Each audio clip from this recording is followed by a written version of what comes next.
네, 안녕하십니까.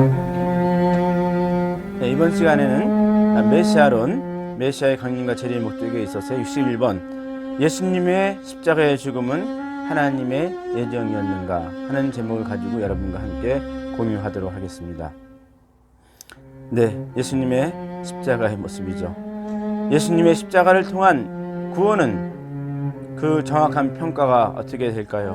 무엇일까요? 예수님은 완전한 희생의 제물로서 역할을 하셨습니다. 이튿날 요한은 예수님이 자기에게 나오시는 것을 보고 이렇게 말하였다. 보라, 세상의 모든 죄를 짊어지는 하나님의 어린 양이시니라. 네, 요한복음 1장 29절의 모습이죠. 네, 예수님의 십자가에 하늘 부모님께서 인간 구원을 위한 영원한 계획으로 살인과 폭력과 배신을 추구하셨을까요? 여호와께서 번제와 그 밖에 제사 드리는 것을 순종하는 것보다 더 좋아하시겠소. 사무엘상에 기록되어 있지 않습니까? 순종하는 것이 제사보다 낫다. 여호와의 말씀을 듣는 것이 순양의 기름보다 더 나은 것이라고 사무엘 선지자는 이야기하고 있습니다. 즉 순종하는 것이, 말씀을 따르는 것이 제사보다 낫다는 것이죠. 희생보다 낫다는 것이죠. 하나님 부모님께서는 이스라엘 선민 예수님께 순종하시기를 바랐을까? 아니면 그를 희생제물로 삼기를 바라셨을까요? 만일 예수님께서 배척당하고 우리를 위하여 죽으러 오셨다면 배신했던 유대인들은 하나님의 뜻을 행하는 성인들이라고 불러져야 하지 않겠는가요? 예수님께서는 말씀하십니다. 나는 성경에 기록된 대로 죽지만 나를 파는 사람에게는 불행이 닥칠 것이다. 그 사람은 차라리 나지 않았더라면 좋았을 것이라는 이러한 탄식의 책망의 말씀을 하십니다. 예수님의 십자가의 죽음은 하늘 부모님께서 가장 바라셨을 하나님의 뜻이었을까요? 성경상에 나타난 사도들, 예수님의 제자들의 언행을 중심 삼고 예수님의 십자가의 죽음이 부당하였다는 것을 한번 우리는 알아보기로 하겠습니다. 사도들이 예수님의 죽음에 대하여 공통적으로 느낀 뚜렷한 그 감정은, 정념은 예수님의 죽음을 억울하게 여김으로써 분개하고 서러워했다는 것입니다. 돌에 맞아 죽임을 당했던 첫 번째 순교자 스데반은 유대교의 지도자들의 불신과 무지에 대한 분개함으로 불타 있었습니다. 스데반의 모습이죠. 스데반이 순교를 당할 때 유대교 지도자들을 살인자, 반역자라고 하면서 그들의 행동을 저주하였습니다. 고집을 피우며 이방인들처럼 하늘 부모님의 말씀에 귀를 기울이지 않는 사람들이요, 여러분도 조상들처럼 성령님을 계속 거역하고 있습니다. 스데반의 이야기죠. 여러분의 조상들이 핍박하지 않은 예언자가 있으면 한 사람이라도 말해 보십시오. 너희 조상들이 선지자들 중에 누구를 박해하지 아니했었는가? 그들은 의로우신 분이 오실 것을 예언한 사람을 죽였고, 이제 여러분은 그 의로우신 분을 배신하고 죽였습니다. 여러분은 천사들이 전해준 율법을 받고도 그것을 지키지 않았습니다. 사도행전의 기록입니다. 십자가에서의 죽음과 희생만이 예수님에 대한 유일한 하늘 부모님의 대역이었을까요? 그 제자들, 사도들의 언행을 보았을 때 우리는 예수님의 죽음이 부당했다는 것을 그들의 고통스러운 말을 통해 알 수 있습니다. 하나님의 섭리에 있어서 예수님의 십자가의 죽음이 과연 하늘 부모님의 예정에서 되어진 필연적인 결과였는가 하는 것을 알아보기로 하겠습니다. 선민 유대인들을 길러오시고 준비해 오셨죠.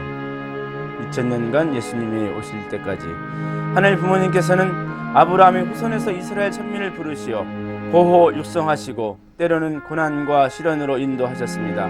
그리고 많은 선지자들을 보내시어 위로하시며 장차 메시아를 보내실 것을 굳게 약속하셨습니다.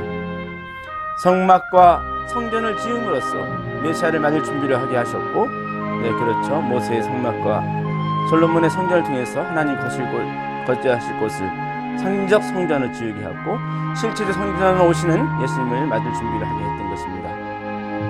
보십시오. 동방박사 시몬, 안나, 세례 요한 등을 보내시어 메시아의 탄생과 그의 현현을 널리 증거하게 하셨던 것입니다. 누가복음, 마태복음의 기록이죠. 네, 보십시오. 하늘 부모님께서 위대한 세례 요한까지 보내시어 예수님을 메시아로 증거하게 하셨던 것은 유대인들로 하여금 예수님을 믿게 하게 하기 위함이었습니다. 하늘 부모님의 뜻은 당시의 유대인들에게 예수님이 메시아임을 믿게 하시는 것이었습니다. 네, 보세요. 그림 보십시오. 세례 요한 예수님과 대제사장의 모습이죠.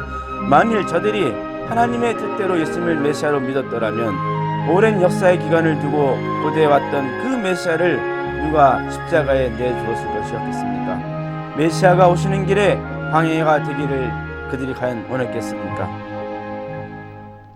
따라서 예수님께서는 십자가의 죽음길을 가기 위해서 오신 분이 아님을 우리는 알아야 합니다. 네, 그렇습니다. 선지자들, 성전과 이스라엘 선민은 예수님을 배척하고 죽게 하게 하는 것이 아니라 그분을 받아들이기 위한 준비였습니다. 예수님의 십자가의 죽음과 희생은 하늘 부모님의 처음부터 계획이 될 수 없었습니다. 네, 그렇습니다. 다음으로는 예수님 자신의 언행을 보아서 그의 십자가의 죽음이 과연 메시아로 오셨던 그의 모든 목적을 이루기 위한 길이었는가 하는 것을 알아보도록 하겠습니다. 예수님 자신의 말씀이시죠. 말씀과 언행을 통해서 예수님께서는 자신의 말씀과 행동을 통해서 당신이 특별하게 왔다는 것을 사람들이 믿게 하려고 노력하셨습니다. 예수님께서는 하나님의 뜻은 유대인들이 예수님을 믿는 것이기 때문에 그들이 믿도록 하기 위하여 정말 노력하셨지요.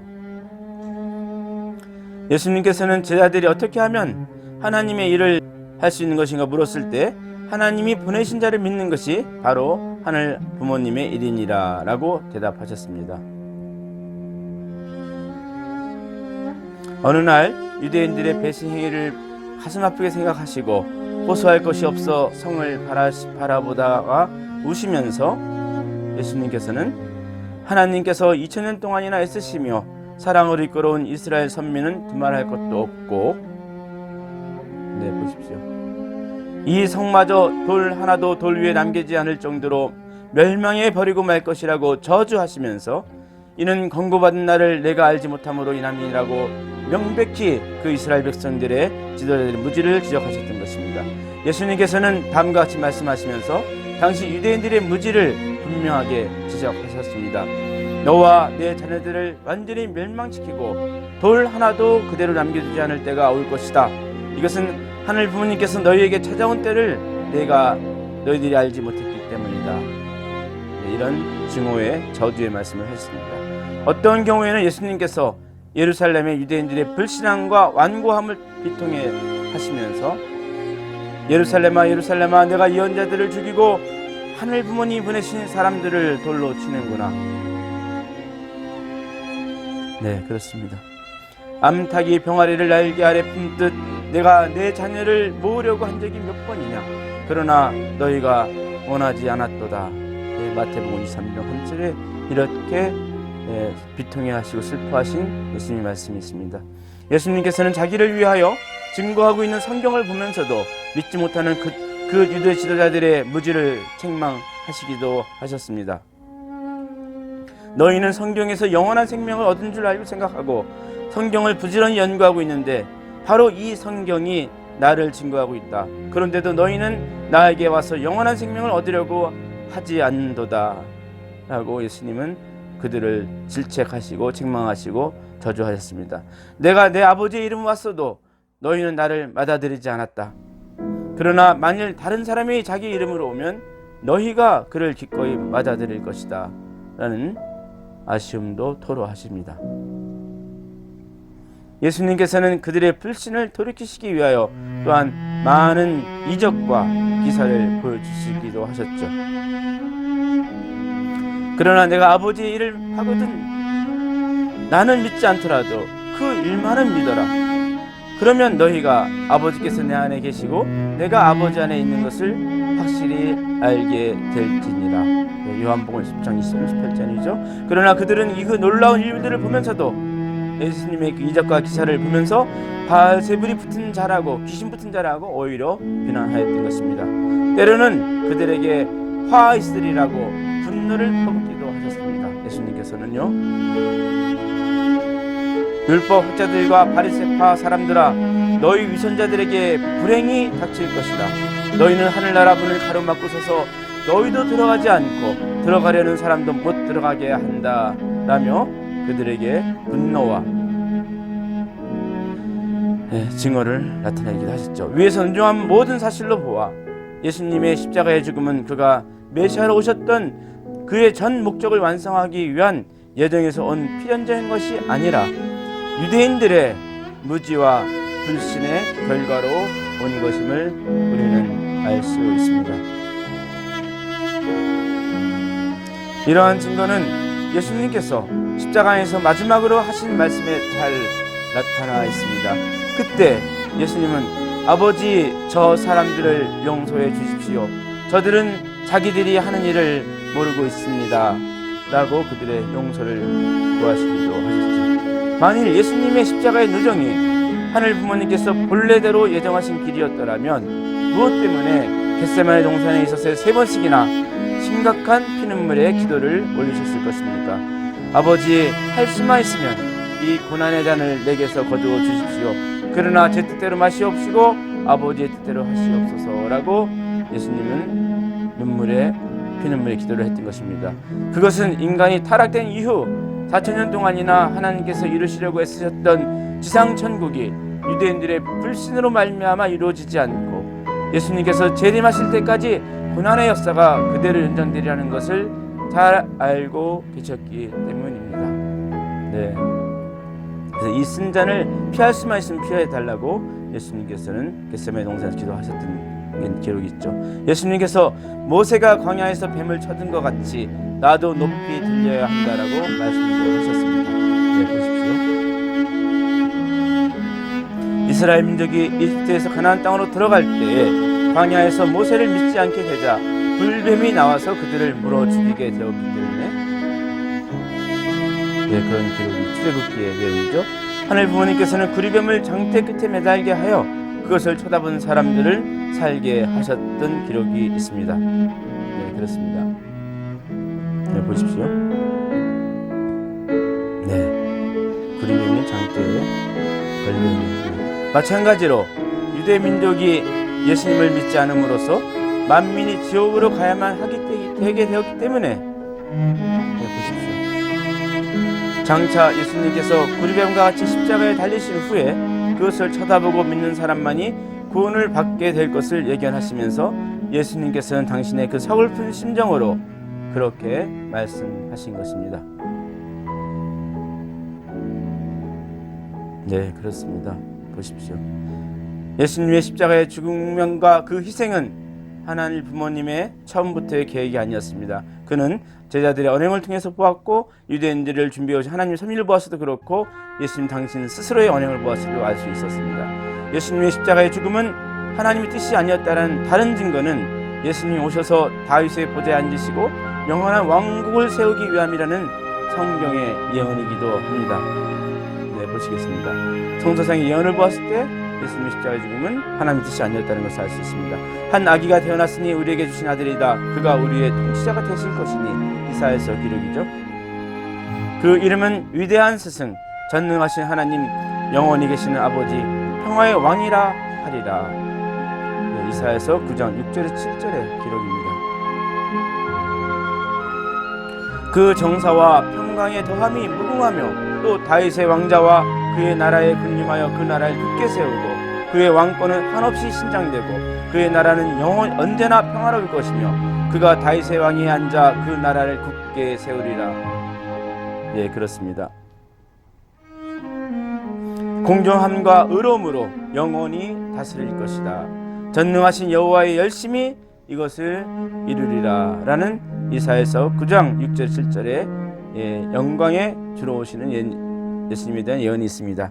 또 예수님이 잉태하시게 될 때에도 천사 그 어머니 마리아에게 나타나서 천사가 나타나서 이제 내가 임신하여 아들을 낳을 것이다. 이름을 예수라고 불러라. 라는 천사의 전언이 있었죠. 그는 위대한 인물이 될 것이며 가장 높으신 하나님의 아들이라 불릴 것이다. 주 하나님께서 그의 조상 다윗의 보좌를 그에게 주실 것이니. 네, 보십시오. 그가 영원히 야곱의 집을 다스릴 것이며 그의 나라는 끝없이 계속될 것이다. 네, 마리아에게 가브리엘 선지자가 와서 이렇게 고지하고 갔습니다. 하늘 부모님께서 아브라함부터 이스라엘 선민을 불러 2000년간이나 고난 가운데서 이끌어 나오신 것은 예수님을 메시아로 보내시어 영원히 전속할 수 있는 왕국을 이룩하시기 위함이었습니다. 네, 그렇지요. 네, 그렇지요.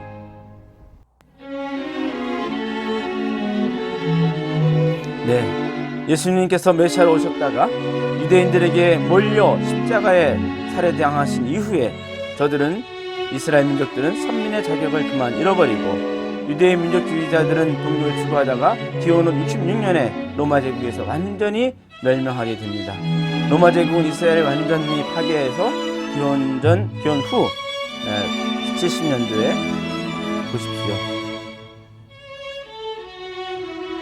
이러한 유대 백성들은 지리멸렬하여 민족이 흩어져서 나라 없이 2000년간 고난의 노정을 걷게 됩니다. 오늘날 이르기까지 이스라엘 백성들은 민족적인 학대를 받아 나왔지요. 왜 그런 일이 생겼을까요? 네, 보십시오. 이것은 이스라엘 백성들이 신봉해야 할 메시아를 도리어 십자가에 달게 해 살해함으로써 구원 섭리의 목적을 이루시지 못하게 하였던 그 범죄에 대한 벌이었던 것이었습니다. 네, 보십시오. 뿐만 아니라 예수님 이후 수많은 기독 성도들이 당하여온 십자가의 고난도 예수님을 살해한 연대적 범죄에 대한 형벌, 탕감이었던 것이었습니다. 네, 그렇습니다. 그리고서 예수님께서 모든 사람에게 이렇게 말씀하셨습니다. 누구든지 나를 따라오려거든 자기를 버리고 날마다 자기 십자가를 지고 나를 따르라. 누가복음 9장 23절 말씀이죠. 네, 예수님. 만일 예수님께서 십자가로 돌아가지 않으셨다면 어떻게 되었을까요? 세례 요한과 대체 세상의 예수님입니다. 예수님께서는 영육 양면의 구원 섭리를 완수하셨을 것입니다. 네, 그렇습니다. 타락 인간이 구원받으려면 육신적뿐만 아니라 영적으로도 영육 양면에 있어서 예수님과 하나 되어야 합니다. 네, 그렇지요. 네, 이렇듯 이번 시간에는 예수님의 십자가의 죽음은 하나님의 예정이셨는가 하는 제목을 놓고 함께 공유하였습니다. 감사합니다.